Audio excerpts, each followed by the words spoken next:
أهلا بيكم معايا في حكاية وقصة جديدة. صلوا على النبي ويلا بينا نبتدي قصة النهاردة. صاحبة القصة بتقول: أخو جوزي ما رحمنيش بمعنى الكلمة وعمل فيا عمايل. هقول لكم ايه اللي حصل دلوقتي. أنا نورهان، عندي 35 سنة. اتجوزت قبل كده واتجوزت واحد عن حب، وبعد ما اتجوزنا اكتشفت ان هو بتاع ستات وخاين وكان ليه علاقات متعددة. عشان كده اتمسكت بالطلاق. اتطلقت منه بس للأسف كنت حامل. طلعت وانا حامل منه في الشهر السادس. الحمد لله ربنا رزقني ببنت واتطلقت وعشت وربيت بنتي واتنازلت له عن كل مستحقاتي مقابل ان هو هيسيب لي البنت. قلت له ان انا مش عايزه منك نفقه ولا حاجه، وكتبنا ورقه بكده. كتبناها عند المحامي واتفقنا، وانا الحمد لله يعني مدرسه في المرحله الاعداديه، يعني الحمد لله اللي بيجيني بيكفيني انا وبنتي وعايشه مبسوطه ومش محتاجه لاي حاجه. اتطلقت وكان عمري وقتها 28 سنه، وانا دلوقتي عندي 33 سنه. قعدت 5 سنين من بعد الطلاق ببنتي، ما اتجوزتش. المهم في يوم فوجئت لقيت زميلتي معايا في الشغل بتقولي: انا عندي ليكي عريس كويس جدا، بس هو يعني كبير شويه. قلت لها: ازاي يعني؟ قالت لي في الاربعينات وعنده 47 سنه. قلت لها: بس انا ما بفكرش في الجواز دلوقتي، انا معايا بنتي وبنتي مخليني مش محتاجه ان انا اتجوز، وكمان انا خلاص يعني كرهت الرجاله، كفايه ان انا اللي انا اتجوزته عن حب ودمرني، طلع خاين وبتاع ستات، وانا ماليش بقى ايه في الكلام ده، ما عادش ليا قابليه ان انا اتجوز وان انا اجرب وافشل تاني. صاحبتي قالت لي: لا بس ده محترم جدا، وهو بيبقى صاحب جوز الروح بالروح، وكمان موظف في بنك ما شاء الله، دخله كويس ومحترم، بس هو عنده مشكلة. والمشكلة دي ان هو كان متجوز قبل كده وقعد مع مراته 9 سنين، وربنا ما أردش بالإنجاب، ما أردش ان هو يخلف، وبيقولوا ان العيب كان من مراته، بس هو كامل مكمل. مراته طلبت الطلاق منه، اخدت فلوس وما خدتش عزال ولا خدت عفش ولا اي حاجة. اتطلقت لما عرفت ان هو عايز يتجوز علشان الخلفة.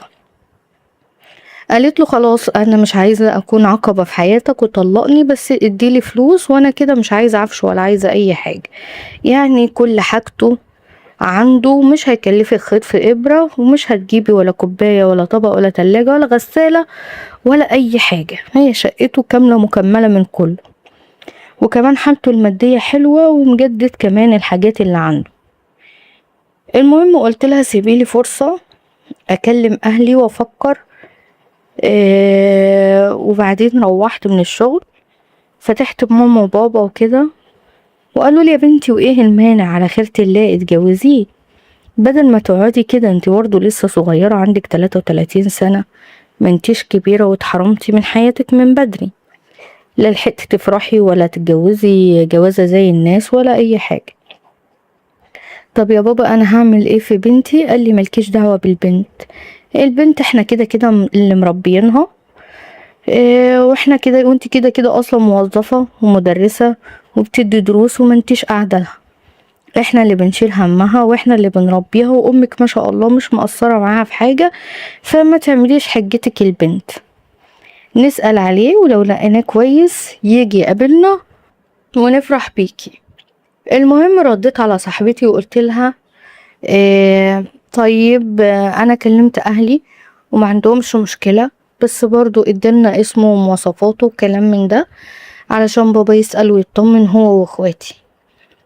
سألنا عليه في البلد، لقيناه راجل محترم وملتزم ومبيشربش السيجارة، ومن الشغل للبيت للمسجد، يعني ما شاء الله راجل محترم، ليه علاقات مع ناس محترمة جدا، وراجل حسن السير والسلوك. قلت تمام الحمد لله.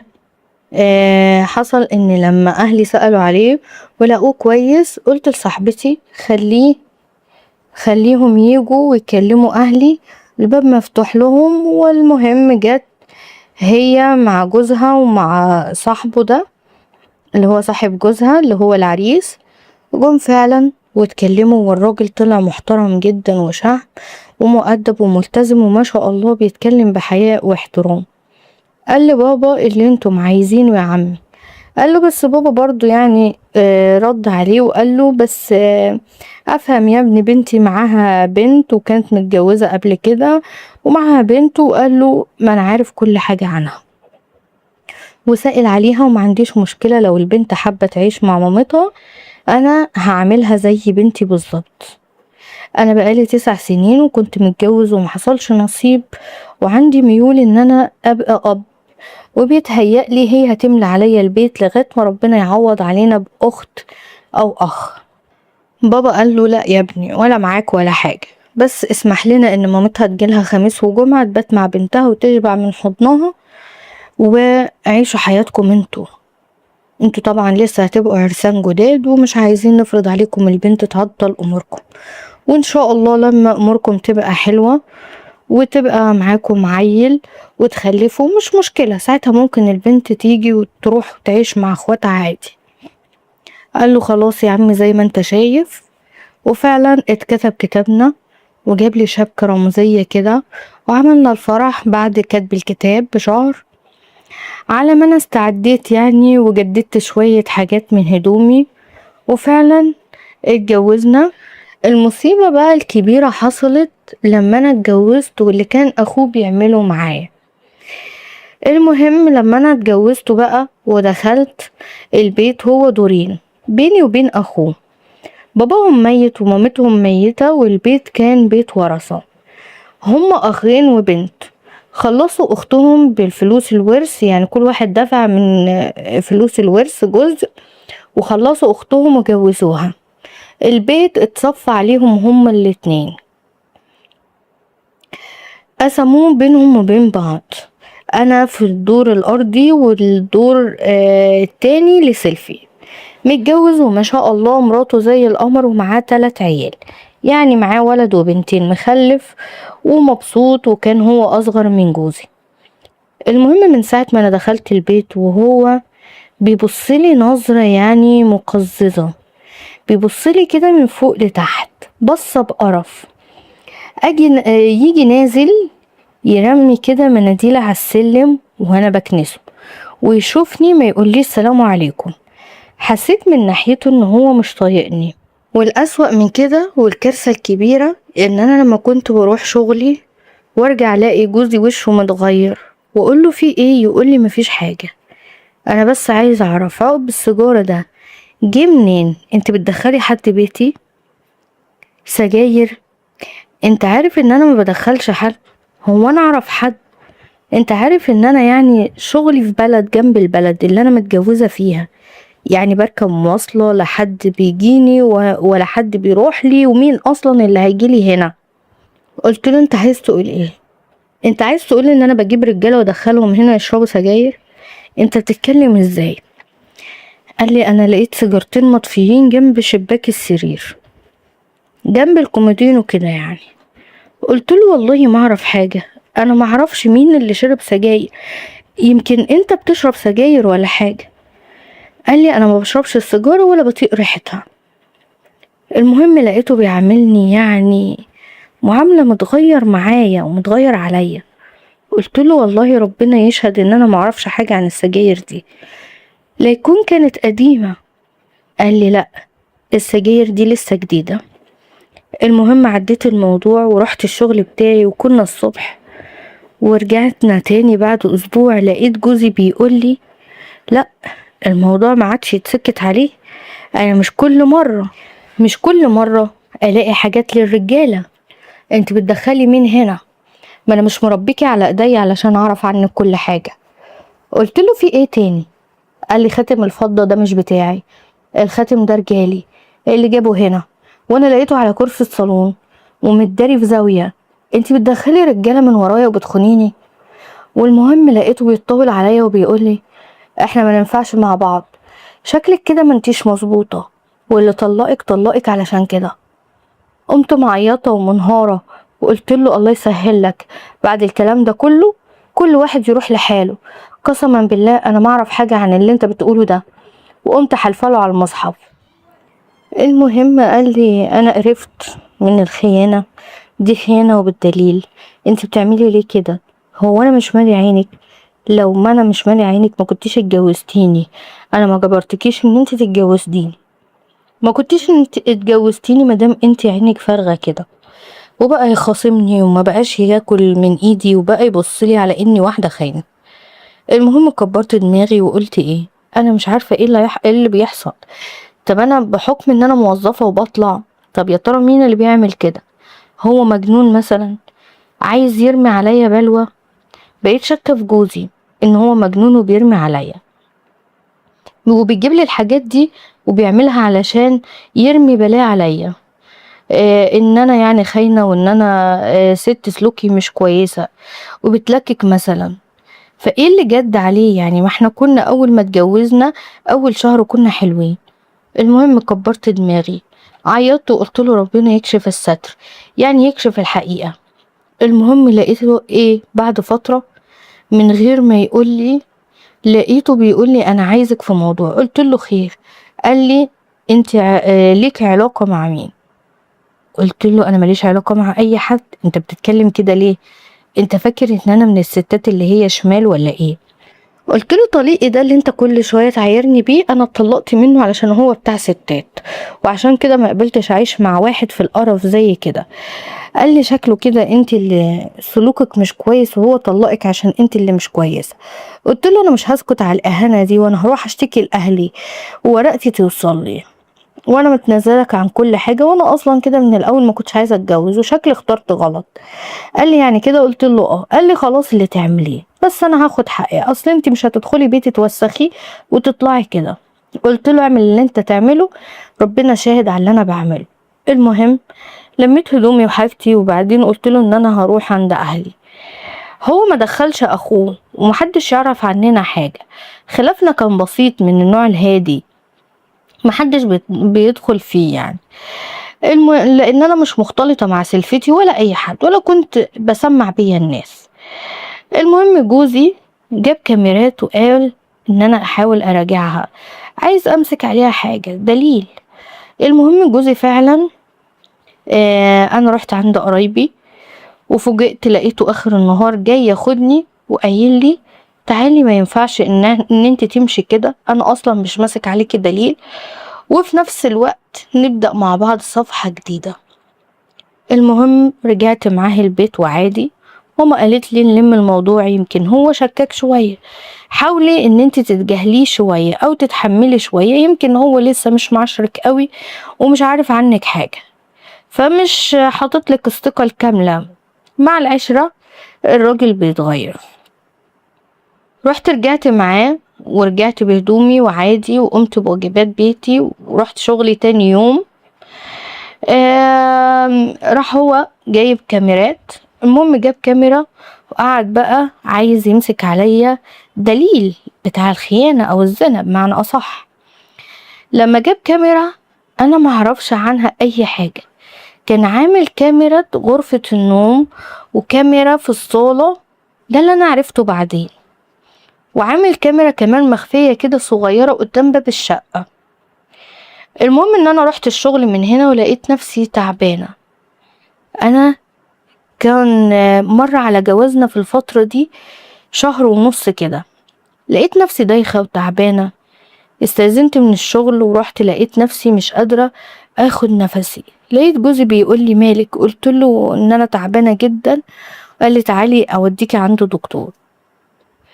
قال لي انت حامل. قلت له لا ده انا متجوزة بقالي شهر ونص داخلة على شهرين. الدكتورة قالت لي طيب ممكن نعمل اختبار حمل. طلعت فعلا حامل. في الوقت ده جوزي قال لي ده ابن مين؟ انا ما بثقش فيكي ولا لحظة، انت لحقتي تحملي من مين؟ ليكون انت اصلا حامل من اللي بيجيلك ده او حامل يعني مش مني، ما انا مش عارف انت حملتي ازاي. وبقى مش فرحان بالحمل بتاعي ومخوني، وبدل ما يقولي الف مبروك يا حبيبتي ويبقى فرحان ان هو هيبقى اب بعد 9 سنين جواز ومن عدم خلفة من مراته الاولانية بقى منكد عليا ومش طايقني، وكان هين عليه ينزل لي الحمل ده. المهم بعدين لقيت يوم اخو جوزي بيقول لجوزي انت محدش بيشوفكم ليه، انتوا ما بتطلعوش عندنا، انتوا مقصرين عننا ليه؟ المهم راح قايل له معلش اصل المدام حامل. قال له حامل من مين؟ قال له ازاي يعني ايه حامل من مين؟ انت ما صدقت تلاقيها جايباه من هنا ولا من هنا. ده اخو جوزي بيقول لجوزي كده. لما اخو جوزي قال له الكلمة دي قال له اكيد ان هو شاف مراتي في وضع مش كويس وساكت وكاتم عشان خايف على شعوري، فشك اكتر. المهم قلت له، قال له انت بتقولي الكلام ده ازاي؟ انت مش فرحان لاخوك؟ قال له لا فرحان، بس هفرح ليه؟ هو انت اخويا بتخلف؟ انت تعرف ان انت بتخلف؟ انا اللي انا اعرفه طول عمري ان انت عقيم وما بتخلفش. هي جابت العيل ده منين؟ قال له طب بقول لك ايه، اسكت دلوقتي وما تتكلمش ولا كلمه. وقام داخل ولقيت جوزي داخل باب الشقه ومنفوخ عليا. قلت له في ايه؟ قال لي مفيش. انا عايزك تصرحيني، العيل اللي في بطنك ده ابن مين؟ انتي خنتيني مع مين؟ لقيته عايز ينهار عليا بالضرب من الكلام اللي سمعه من اخوه. حتى اخوه نفسه قال لمراته، قال لي مراتك هتجيب منين العيل؟ انت اصلا ما صدقت ان هي ممكن تخلف منك يا اخويا، اكيد شاف حد داخل وطلع عندك. قلت له انتوا بتتكلموا الكلام ده ازاي؟ شكلكم كده انا في عيله مش مظبوطه، وشكلي كده انا اخترت غلط، والحمل اللي في بطني ده اتمنيت من ربنا انه ينزل.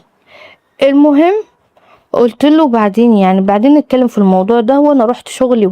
اول شهر من الجواز ده انا كنت مكتئبه وما باكلش ولا بشرب وعايزه اتطلق، وبقيت اقول لنفسي انا ليه ما عنديش حظ، اتظلمت مع الاولاني وطلع مش مظبوط، والتاني هو اللي يتهمني في شرفي، وكمان هطلع بعيلين والعيلين يتربوا من غير اب.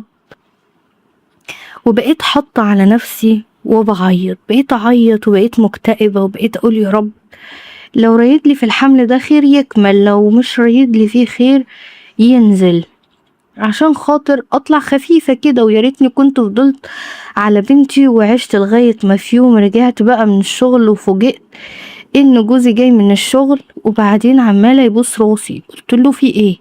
قال لي حقك عليا. قلت له حقك عليا ازاي يعني؟ هو في ايه؟ انت مالك متغير كده؟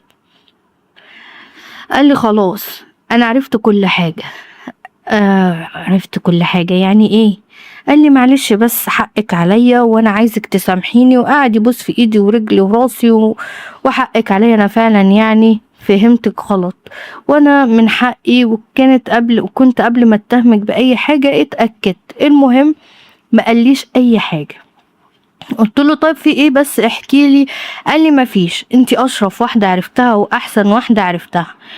المهم اللي عرفته بعد كده ان حملي كمل، وربنا اراد سبحانه وتعالى ان انا اجيب ولدين توأم، وكان جوزي طاير من الفرحة ويتجنن. قام مسميهم الحسن والحسين بسم الله ما شاء الله على فرحة جوزي بيهم. طول فترة الحمل كان بيخدمني ومحتار يعمل لي ايه، وكان ما شاء الله بيعاملني احسن معاملة، وعمل عقيقة كبيرة وعزم فيها البلد وطلع لحم للغلابة، وبقى مبسوط بالعقيقة ومبسوط بالأولاد وسماهم، وعمل أحلى أسبوع، بقى فرحان جدا. كل ما أكلمه يقول لي ما تعمليش حاجة، ما تتحركيش من السرير، أنا اللي هخدمك، أنا اللي هعملك. سبحان الله، سبحان مغير الأحوال. ايه اللي جرى؟ إيه الراجل انت متغير فجأة، بس انا مبسوطة وسعيدة ان هو بقى علاقته بيا كويسة. طب اعمل ايه؟ بقيت عمالة برضو ارد له، وكنت كويسة لغاية ما جه اخوه في يوم مسك فيه، انت عامل عقيقة وعامل حفلة وعامل فرح، ده العيل ده ابن حرام، انت ما بتخلفش، انت عقيم. لقيت جوزي ماسك فيه وضربه بالقلم وقال له اطلع بره بيتي يا كلب يا خاين، انا عرفت كل حاجة، بلاش افضح سرك قدام مراتي، انت جاي تطعن شرفي في مراتي وتطعن في عيالي وتشككهم ان هم عيال حرام. وقعد يشتم في اخوه. طبعا اخو جوزي مش عايز جوزي يتجوز ولا يفرح ولا يخلف، كان طمعان في الورث وطمعان في باقي البيت وطمعان في فلوسه اللي في البنك، لان طبعا جوزي بحكم شغله في البنك كان معاه فلوس كويسة. وانتوا عارفين طبعا اللي بيشتغلوا في البنك رواتبهم بسم الله ما شاء الله بتبقى كويسة جدا، تغير طبعا ان هو كان عنده فدادين واراضي وحاجات. وطبعا جوزي كان بيثق في اخوه واداله المفتاح علشان لما مراته القديمة كانت عاوزة تتطلق فقال له اقف معاها واداها هدومها وحاجتها واداله المفتاح ان هو يقف معاها عشان هو كان بيحبها وما كانش قادر يشوفها وهي ماشية. فاللي حصل ان اخو جوزي خلى معاه المفتاح، وبعدين قال ان هو هيفتح الشقة علشان خاطر بتاع الدهانات هيجدد الشقة وكلام زي كده. وبعدين طبعا جوزي نسي ان اصلا ان هو مديله المفتاح. بس كده وتكون وصلنا لنهاية قصة النهاردة، وقولولي رأيكم في التعليقات، وما تنسوش الاشتراك في القناة والدعم وتفعيل الجرس وشير كتير وتعليق حلو كده من قلوبكم علشان يوصل لكم مننا كل جديد. واسيبكم في رعاية الله، والسلام عليكم ورحمة الله وبركاته.